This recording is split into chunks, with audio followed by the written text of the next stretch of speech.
کتونکو په دغه باچان پوهنتون کې موجود یو او دغه لوبغاړو سره هم خبرې اترې کوو. یو دلته کې نن یو سپورټس ګالا ده او دغه طالب علمانو په مخونو باندې خنداګانې دي او دا د دې ځای انتظامي چې کوم دی یو خاصه ده او مختلف لوبې را جوړې شوي دي. خو دلته کې زموږ په دې معاشره کې د نارینو سره سره زنانه چې کوم دی هغه هم په دغه لوبو کې برخه اخلي خو د بهر نه چې کوم دی یو نظر داسې بل شان لګي. خو بهرحال اوس حالات بدل شو، اوس زنانه چې کوم دی اچانک کمې نه دي او ډېر ښه ګیم کوي. او زموږ د دې یونیورسټۍ لوبغاړي چې کوم دی په اسلام آباد او په مختلفو ځایونو کې لوبېدلي دي.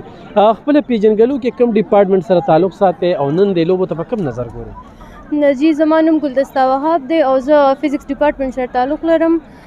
د دې لوبو مطابق سر زه دا خبرو کوم چې مطلب مخکې به چارسدې فیمیلز ته دونه لکه مطلب پیرنټس به هغوی نه پرېښودل چې بهر لاړ شي.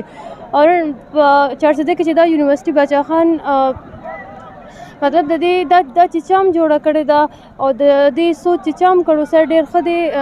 د دې په وجه باندې سر لکه مطلب موږ خو بهر نه شو تللی، نن یونیورسټي ته راغلي یو، دلته کې سپورټس ګاله د موږ ډېر انجویمنټ وکړو، موږ کې بولډنس راغی دې په وجه باندې.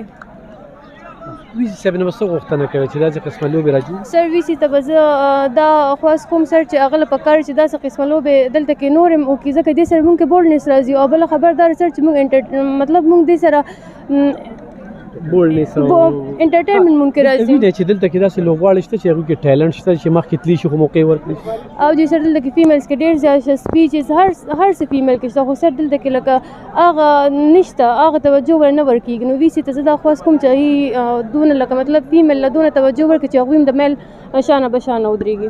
دا خو د ویسي خبره شوه، خو مور پلار له څه پکار دي، معاشرې له څه پکار دي، زنانه چې کوم دي داسې نه پرېښودل. سر مور پلار له پکار دي چې هغوی خپل ماشومان چې دي هغوی یونیورسټي ته رالېږي نو هغوی له پوزیټیو تھنکینګ پکار دی. دا نه دي پکار چې تاسو میل سره مه کښېنئ. مطلب سر دلته کې موږ ټول ایز اے برادر اینډ سسټر سبق وایو.